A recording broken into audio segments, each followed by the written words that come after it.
Let's do this. The Cult of Hockey podcast by the faithful and for the faithful. I'm David Staples of the Edmonton Journal, and I'm here tonight with Bruce McCurdy. Hey, Bruce. Hey, David, how are you doing tonight? Well, we've been off the podcast game beat. Your light went out there. We haven't done a podcast on a game in a while here, so that was a nice break, if I'm completely honest. But it's good to be back. And it's good to be back on a 5-2 Oilers win. This isn't, what do they call the trap game? That's the big expression. Yeah. I don't know why I felt this was a trap game, but I just had a bad feeling about tonight. And it could have easily been bad, but some good things happen along the way, and we'll be getting at that. This is our two good things, two bad things, two numbers podcast. And because it was a important Oilers win. They're going to all be important, of course, as the season winds down. But we will go with two good things each. So, Bruce? Why don't you kick it off? Yeah. Well, I'm going to not look any further than the man between the pipes tonight, Jack Campbell. I thought he was really strong in this game throughout. Really, I mean, he had no chance at all on the first goal, which was, basically a 2-on-0 in front of the net. Maybe a slight chance on the second goal, which was essentially an unmolested man shooting from right in front of the net. And otherwise, he faced down in the third period with a 1-goal lead, 2 clear-cut breakaways, and fended both off with sensational saves. I thought both of them. One was a glove grab on a wicked shot just inside the post, and the other, the guy... Oiler killer there, Kubalik, made the deke and got it under Campbell's first pad, but he was able to get it with the back pad and keep that one out and find the rebound and cover it up before scrums developed, of which there were many in this game, by the way. But too many of them occurred on plays where Oilers were late getting back and were desperately trying to clear the crease so Campbell could get up after another save. And he made two against on 32 shots. And what do we have grade A chances at? 17? 17 to 12, Bruce. 17 to 12. So this was the first game. Like, we have this definition of when a goalie steals a game. And it's if your team's been outchanced by 4 grade A shots, which is about, since they go on about 25% of the time, that's 1 goal. This is the first time all year, Bruce, that the Oilers have been outchanced by that standard by 4 grade A shots. It was 5 in this game, and they've won with Campbell in net. So it's the first time he's stolen a game all year, and he was fantastic. He really made some great saves. He looked very agile, athletic, quick in the net, I thought. And there was one deflected play that he looked particularly good in the third period as well. He came up really big down the stretch. And there was another play where there was a deadly pass going through the blue paint that looked like it was going to get tapped home, and he whipped his stick out and picked it off before it got to the would-be goal scorer. I was going to say pass receiver, but I think that guy would have scored. And that was just a very alert play. I love goalies that can keep the puck out of their own blue paint. If they're just quick enough with their stick to do that, you can save yourself some grief, and he sure did on that play. And I liked his puck movement. I thought the first period a little bit he was fighting it with rebound control. A couple hit him right in the catching glove and came right back out. The old frying pan save, But after that he seemed to get dialed in, and there was no untoward rebounds. And I just thought he played a pretty tidy game all the way around, and he had his team's back tonight, and he was a huge factor in winning the game. He was named the 3rd star of this game, but I'm not to their credit, they gave all 3 stars to Oilers tonight. You don't usually see that in a road game, but I'm not sure it's fair to Detroit, frankly, because I thought they had a pretty decent game, that young team. They did. They really did. You mentioned Kubalik, the Oilers killer. There was a couple times, there's a late power play. This is before Edmonton scored its 4th goal. When Detroit was down 1, and Kubalik got the puck, and he should have shot twice, and he went for the pass back across the crease. Both times, though, I thought, man, this could be a goal. I was on high alarm. And he passed it both times. I was so grateful because that was a mistake. Well, I thought the passes were going to result in a goal, but somehow it just didn't ever quite go right. They sure had the Oilers' defense flopping around from one Yeah. side to the other like windshield wipers, you know. But they never could get the telling shot away on net.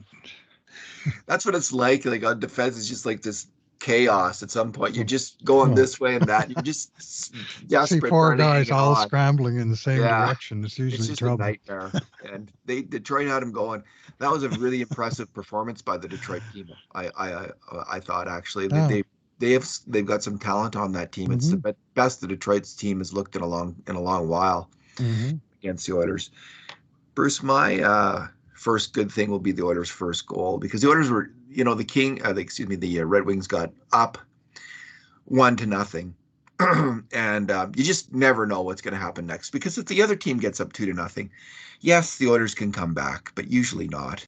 It's just really hard to come back from 2-0.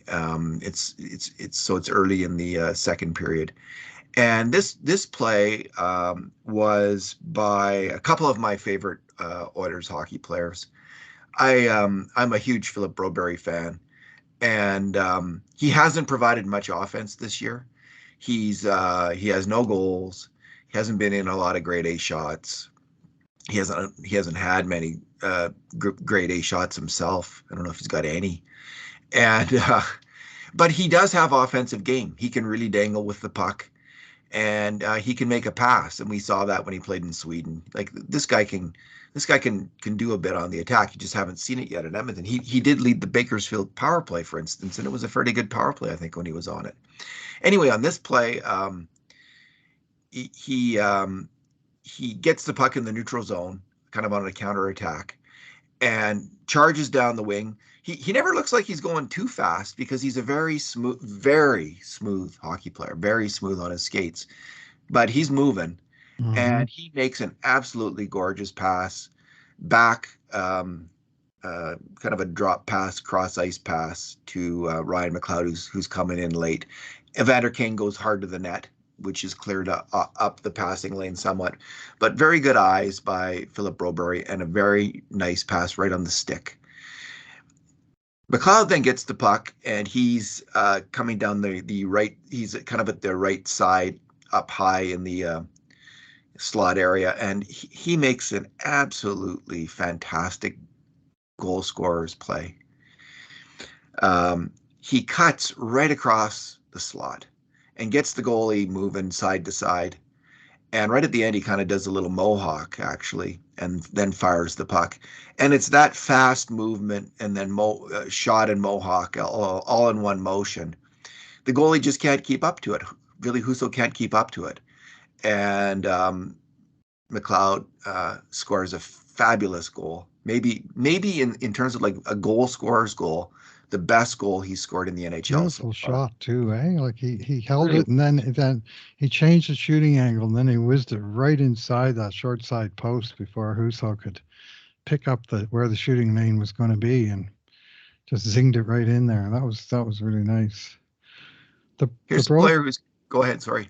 the Broberg play there, by the way, was uh it was 4-on-4, and Kane had tried to deke about four guys in a row in his own zone, and he finally comes out and he runs into a trap of two guys in the neutral zone, and he almost coughs it up, and Broberg has to go in there and pull the puck out of danger, and then he takes it up on the counter attack. And because two Detroit guys are on Kane, then Detroit's a little bit at caught off guard, and Broberg and Fogel, or no, McLeod, really made them pay for that. By the way, I've decided on Broberg, David, after waiting in vain for now. This is the third season for one reporter in Edmonton to ever ask Philip Broberg how he wants us to pronounce his name. It never happening, even once, even though it obviously causes a sensation on the internet anytime we try to pronounce his name in its original Swedish. Not one reporter ever asked him, so shame on you guys. But seriously, what changed my mind finally, David, was yesterday I was doing a voice to text to somebody, and I was talking about Philip Broberry, and I said Broberry, and the voice to text thing said Blueberry or some word like that. And so I canceled that and I said Broberg, and it instantly spells Broberg perfectly. So if voice to text says it's Broberg, then the matter is decided. So There is you can go online. There's something called a translator. You can say the name in yeah, Swedish. You can say names, and they'll give you the pronunciation of people's names in their native uh, language. His name is Philip Broberry, yeah, I and know. we know, I know, and Bruce, I'm not religious about this.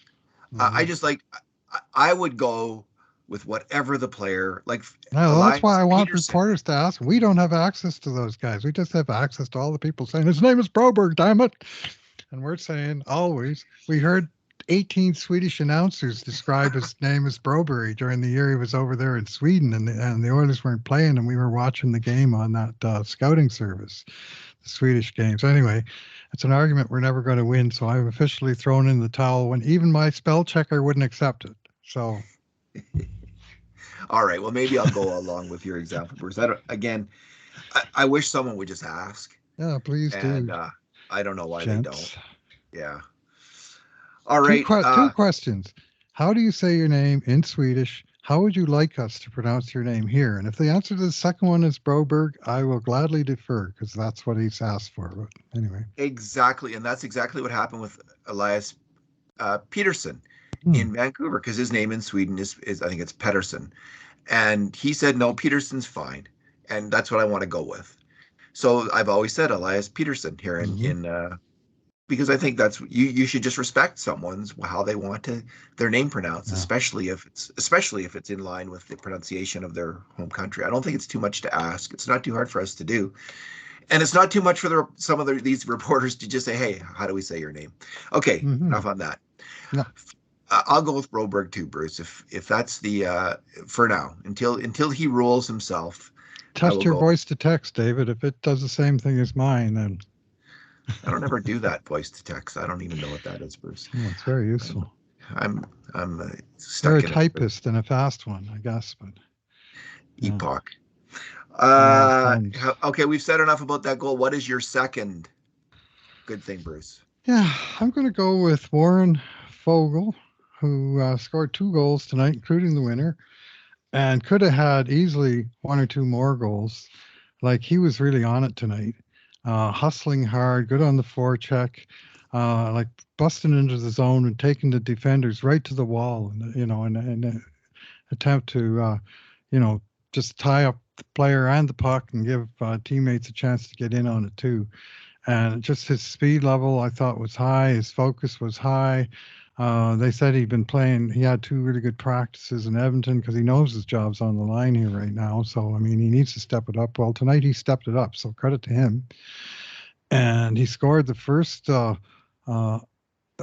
Wait a minute, it was the second Oilers goal, just 36 seconds after McLeod Yeah, had tied it.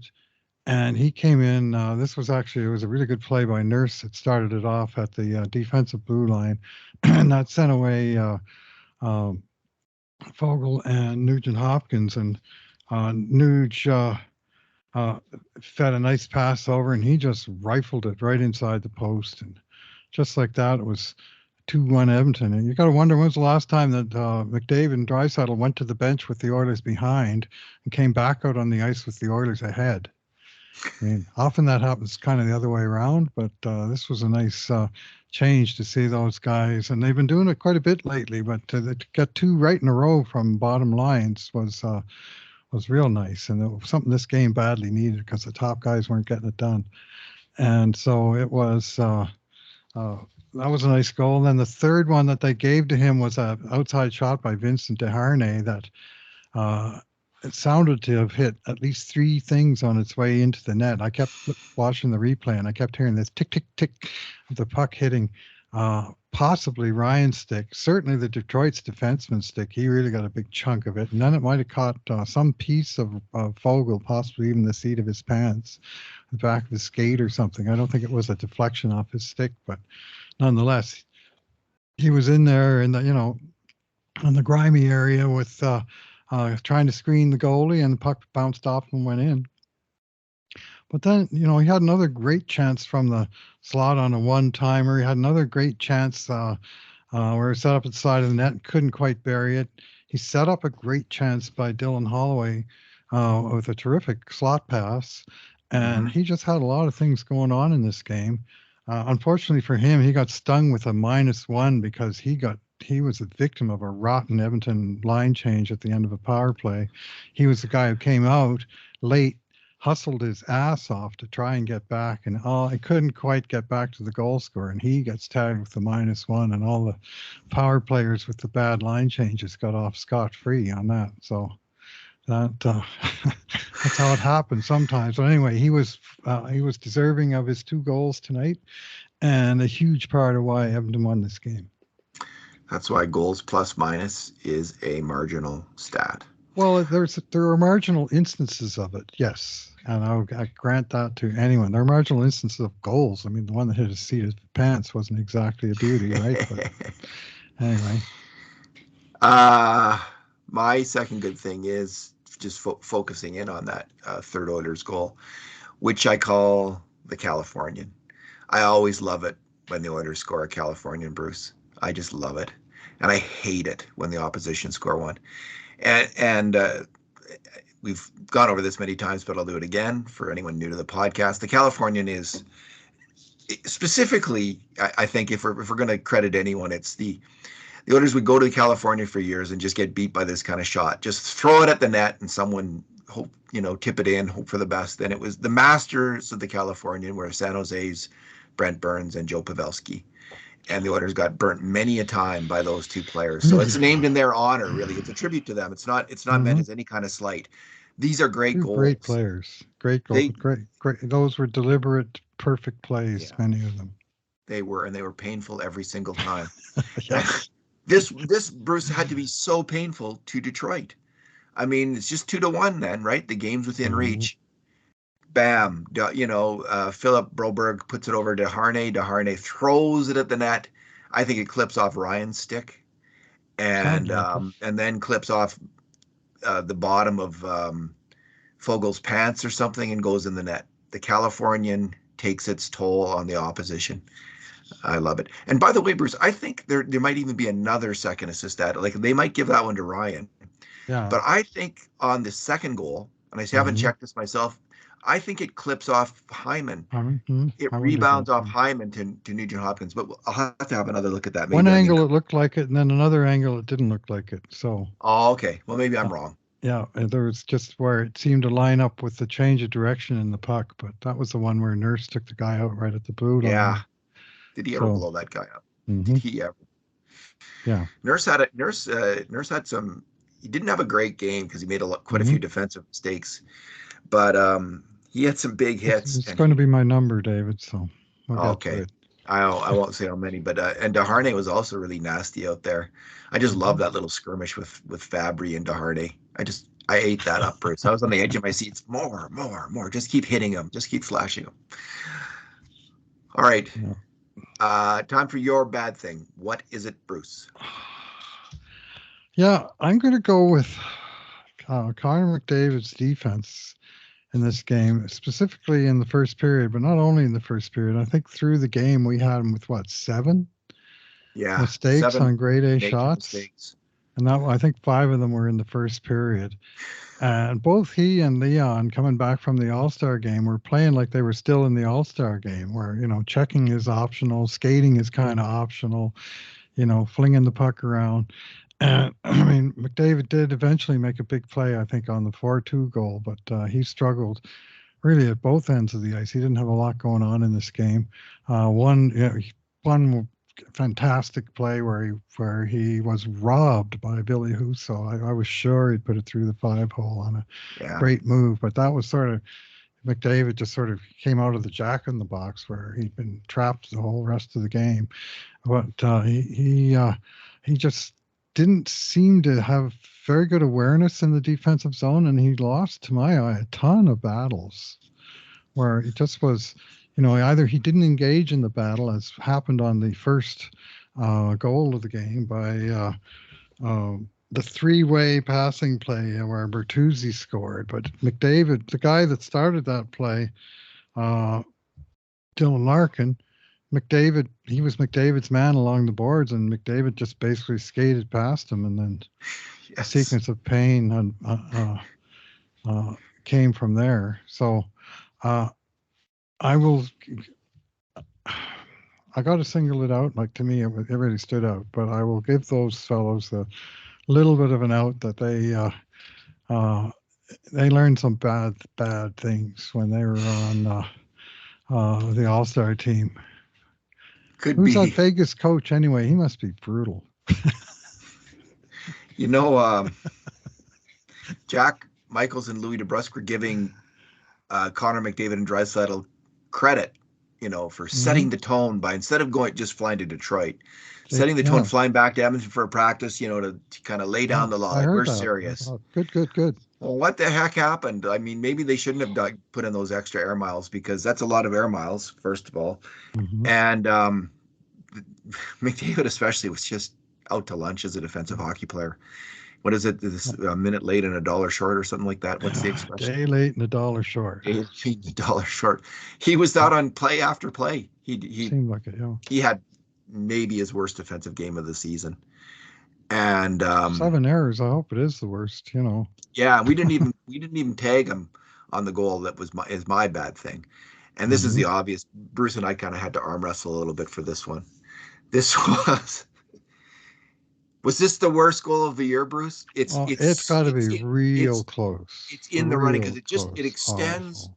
to all the players on the ice on a certain And the level coaches, for and the Christ's sake, coaching staff.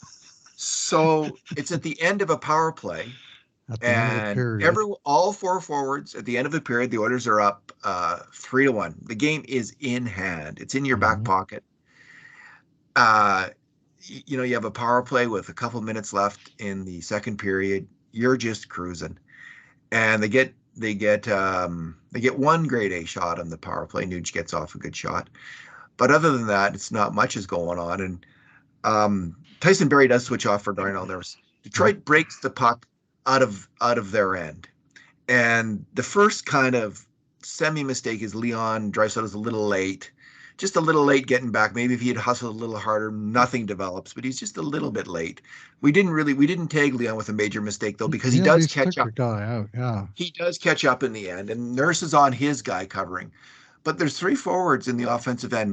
There's Zach Hyman, who's roughhousing with somebody, Nugent Hopkins, and McDavid. And McDavid's been knocked over, and Lost he's the another last battle. guy. So we have We exonerated him. Yes. exonerated Connor McDavid. But why are there four forwards on the ice, Bruce, at the end of a 2-minute power play when you're nursing a one or a Two two goal? goal, 15 seconds left in the period. That's a Why very did good that? question, David. Like, why was the first unit still out on the ice after 2 full minutes of really not doing a whole hell of a lot? And what it seemed like was they were getting more frustrated and trying to make something happen late in the power play.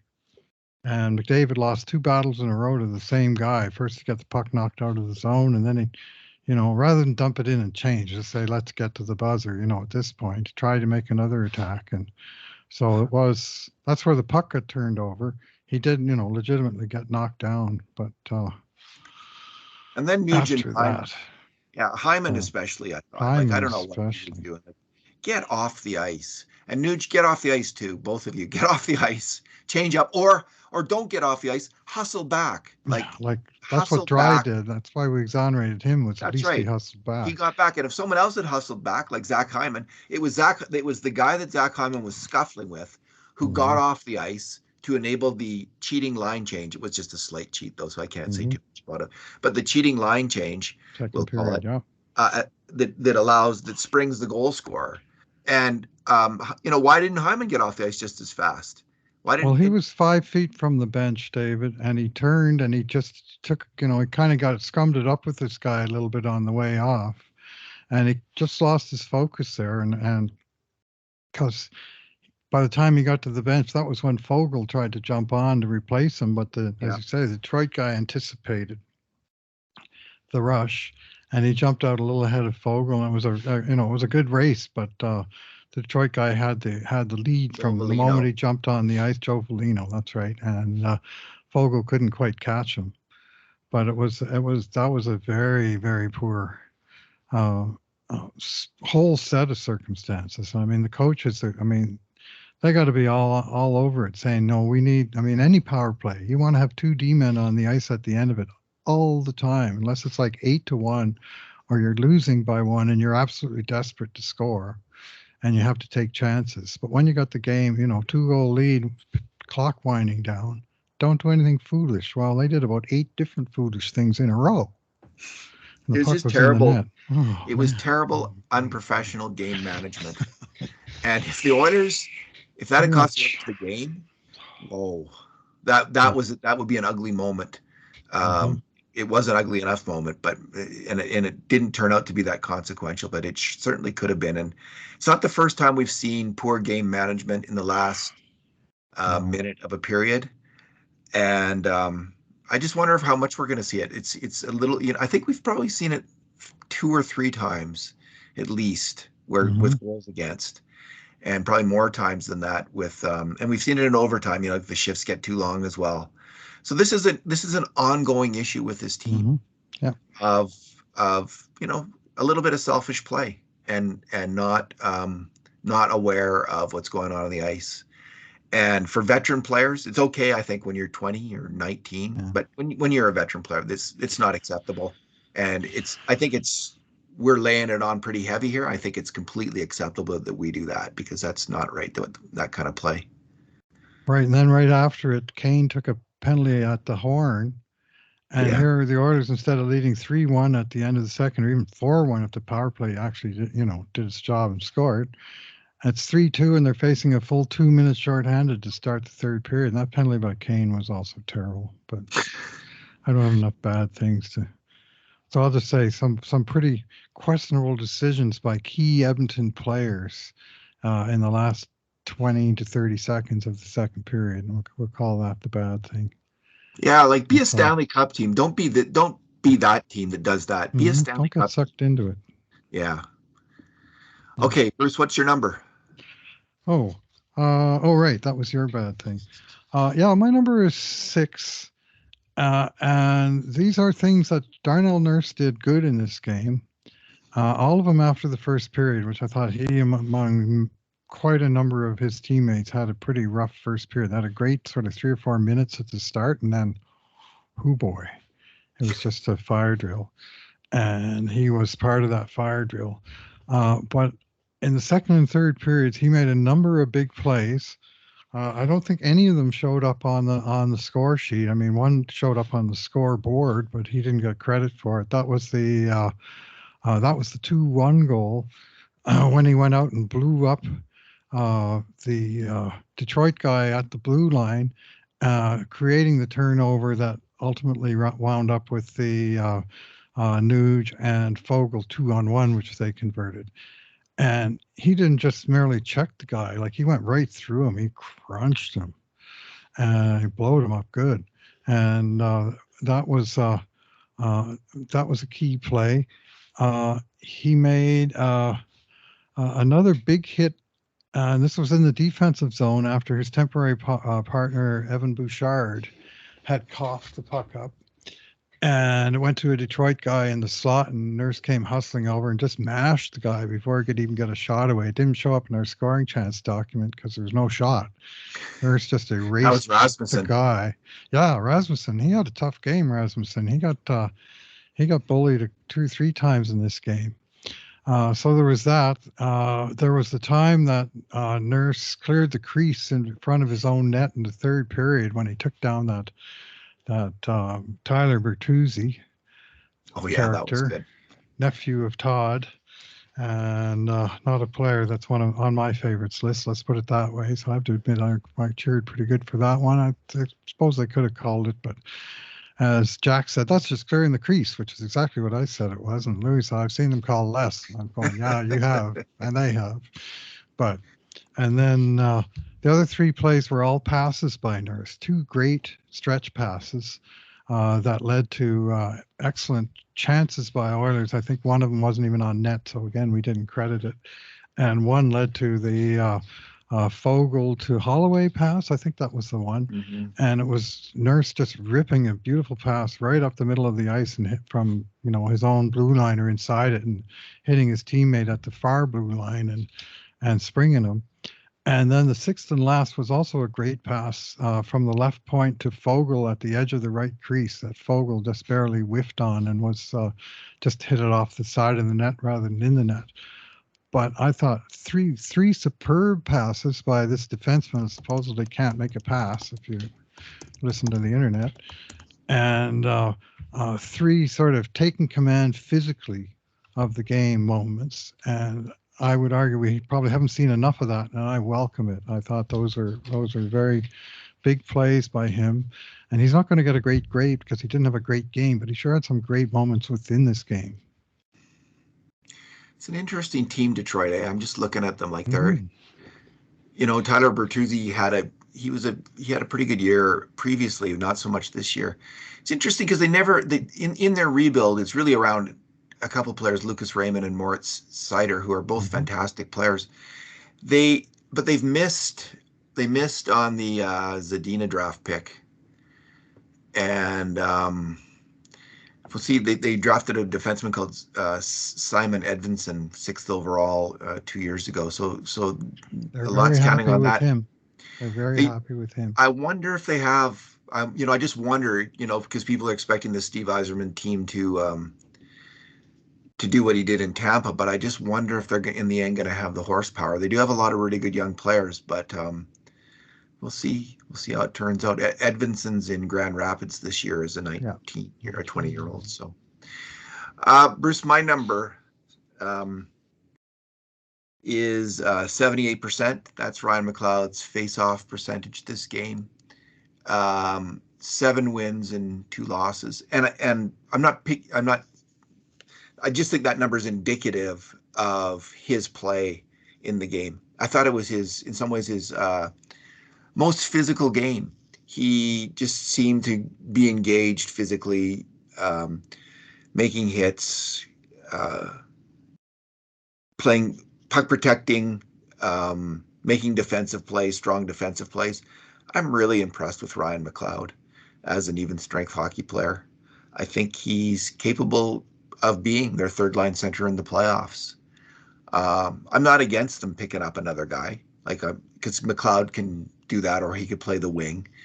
If they if they figured out a way to get Jonathan Toews, I'm not going to complain.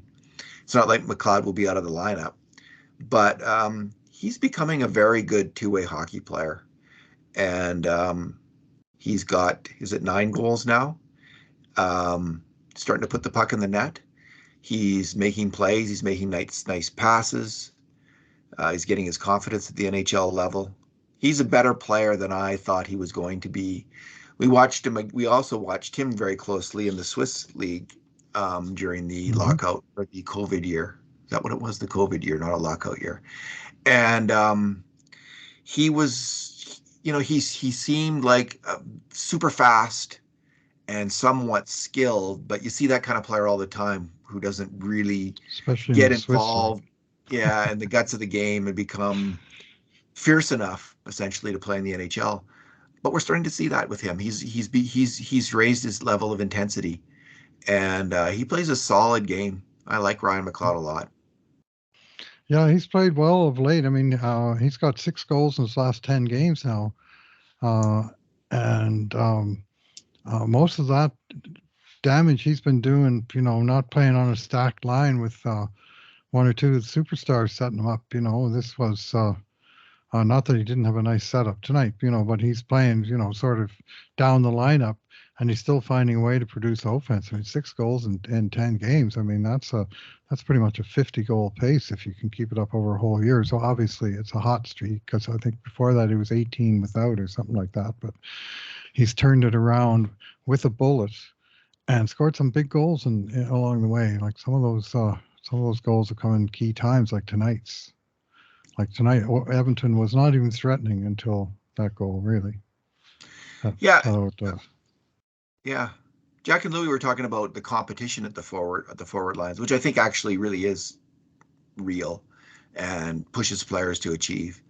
and they mentioned McLeod, but I think with McLeod, it's more a case of him getting healthy and kind of picking up where he left off before he got injured, Right. because he was really starting to fly then, and now he's flying again. Obviously, he's doing really well. He's an interesting hockey player, Bruce. He could be the Craig McTavish of this Mhm. particular incarnation of the Oilers. Yeah, well, he's got the skill to get by and sort of, not hurt you. But I think if he does ramp up that intensity and sort of accept and even welcome the battle element of the Yes. game, Yeah. that he can be a superior, checking line forward or possibly more. Because when he does play like that, it's not like he never does it. And when he does play like that, he's more effective to my eyes. And other games, he's kind of prone to floating a bit on the periphery. And even then, there's things that he can do. Rush the puck from, transport the puck, as we like to say, from one zone to the other, and get the puck moving in the right direction. He's a decent penalty killer. But when he sort of gets his nose dirty, and this was always a knock against him, even from the earliest scouting reports from before Edmonton drafted him. That was sort of the watch out for. And I think he's starting to get it. And he is getting it sporadically, let's put it that way. And at the point that he gets it and just sort of buys in that this is how I have to play on an ongoing basis, is the day that he becomes sort of a significant difference maker. It's kind of nice how many players the Oilers have who can play center and play it well. I mean, so they got McDavid, Nugent Hopkins, and Draisaitl. They have McLeod. They've got Derek Ryan. They've got Dylan Holloway, who played center. Now, he hasn't done it at the NHL level, but he's also a possibility. So they have, all these guys. I think am I missing anyone? But there's a number of options, so it's excellent. Here's an odd detail from tonight's event summary. Edmonton had zero, count them, zero players who are listed as right wingers in this game. Yamamoto's on IR, Puljujärvi's on, was the healthy scratch tonight. And none of the other guys that they got are natural right wingers. I mean, Hyman has been a left winger for most of his career, because when he broke in Toronto, there was like 4 great rookie right wingers and Hyman, so he was the one who made the switch. But Derek Ryan, when they came to this team last year, Hyman thought he'd be a left winger. Derek Ryan thought he would be a center. Warren Fogle thought he'd be a left winger. Well, tonight they all took turns at right wing. So did Matthias Janmark, normally a left winger. So they've really had I'd say a weakness on that side. And they're kind of scrambling to fill it, and they're using guys from other positions to cover it off. But tonight was the extreme case where there wasn't any natural right wings in the lineup, give or take Hyman, where at least you can make the argument, well, he shoots right, but even he likes to play left side. So strange. Alrighty, Bruce. Well, let's leave it there. You got some work to do tonight. You're going to do the game grade, so I I'll am. let you get at it. And the next game's Thursday night against Philly. Philly. Yeah, and then Saturday and Sunday morning, be forewarned, early starts on the east coast of Canada, Ottawa, and then Montreal, or other way around. I think it's Ottawa first, with the idea being that on Super Bowl Sunday, they sometimes do play games in Canada, but even in Canada, they like to have the games over and done with long before kickoff of the Super Bowl. So they play early games on the East Coast, and that's what we get on Sunday. So, Alrighty. Okay, Bruce. Thanks again. Thanks for talking tonight. all right. Thanks for listening, everyone. And in the meantime, and in between times, this has been another edition of the Cult of Hockey podcast.